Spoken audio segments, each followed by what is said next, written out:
આપ ચૂંટાઈને આવશો તો એવા જે કોઈ કાર્યો બાકી હોય તે તમે પૂર્ણ કરવા માટે જ્યારે અમે ગ્રાઉન્ડ લેવલ ઉપર પ્રચાર પ્રસાર કરવા માટે નીકળીએ તો ગ્રાઉન્ડ ઉપર વ્યક્તિઓના ઘણા બધા પ્રશ્નો વિધવા સહાયનું પેન્શન મળતું હોય એ બહેનોનું બહુ કમ્પ્લેન છે. સરકાર એ ગાળાઓની અંદર મકાન બનાવવા માટે ગ્રાન્ટ આપતી હોય. વિધવા બહેનો માટે ખાસ કરીને અમે વધારે મહેનત કરીશું. મત લેવા માટે 1 રૂપિયો વાપરવાનો નથી કે અગર જો હું વિજય થઈને આવું છું તો સરકાર દ્વારા ફળવાતી ગ્રાન્ટોનો 1 સિંગલ રૂપિયો મારા ઘરે નથી લઈ જવો.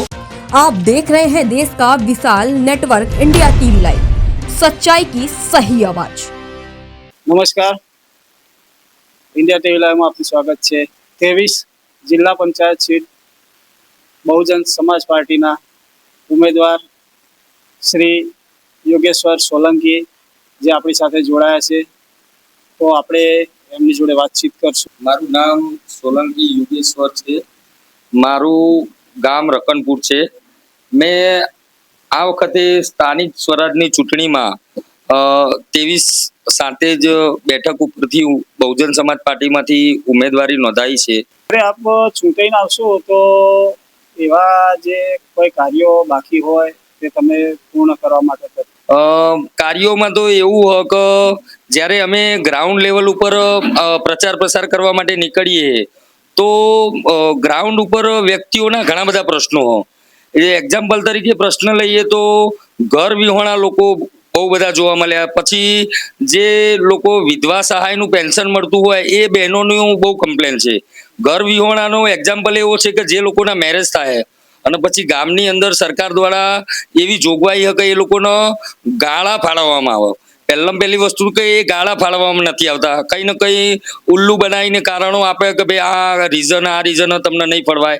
એ પછી એ ગાળાઓ ફાળવી સરકાર એ ગાળાઓની અંદર મકાન બનાવવા માટે ગ્રાન્ટ આપતી હોય જે લોકો સુધી પહોંચતી નથી. એટલે પહેલી પ્રાયોરિટી અમે લોકોને ગાળા ફળવાઈ અને એની અંદર પોતાનું મકાન બનાવવા ગ્રાન્ટો ફાળવી આપવાનું કામ કરીશું. અને વિધવા બહેનો માટે ખાસ કરીને અમે વધારે મહેનત કરીશું. મેં એક ચેલેન્જ આપી છે કે જો આપ લોકો મને વિજય મેળવાઓ તો હું આ મારી મત વિસ્તારના 13 ગામોમાં 13 ગામોની અંદર પુસ્તકાલય ખોલી આપીશ. અને એ પણ મારા ખર્ચે નહીં.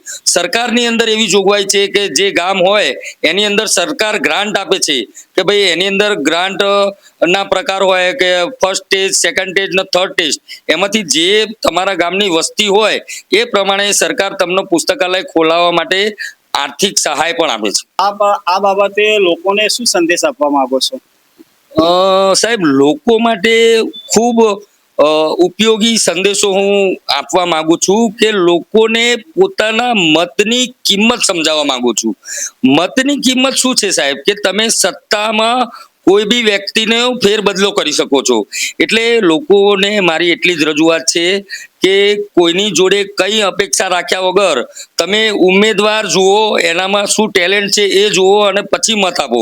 એટલા માટે જ્યારે મેં ઉમેદવારી નોંધાવી સાહેબ એ સમયે જ મેં નક્કી કર્યું હતું કે ભાઈ આ ચૂંટણી બાબતે હું કોઈ વ્યક્તિના મત લેવા માટે 1 રૂપિયો વાપરવાનો નથી કે અગર જો હું વિજય થઈને આવું છું તો સરકાર દ્વારા ફળવાતી ગ્રાન્ટોનો 1 સિંગલ રૂપિયો મારા ઘરે નથી લઈ જવો.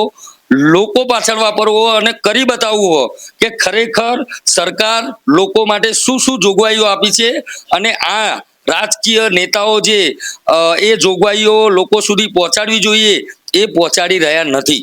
ખૂબ સરસ. લોકો માટે જે વિચારધારા પણ આપની સારી છે. તો ધન્યવાદ તમારો કે તમે અમને તમારો કિંમતી ટાઈમ આપ્યો. धन्यवाद.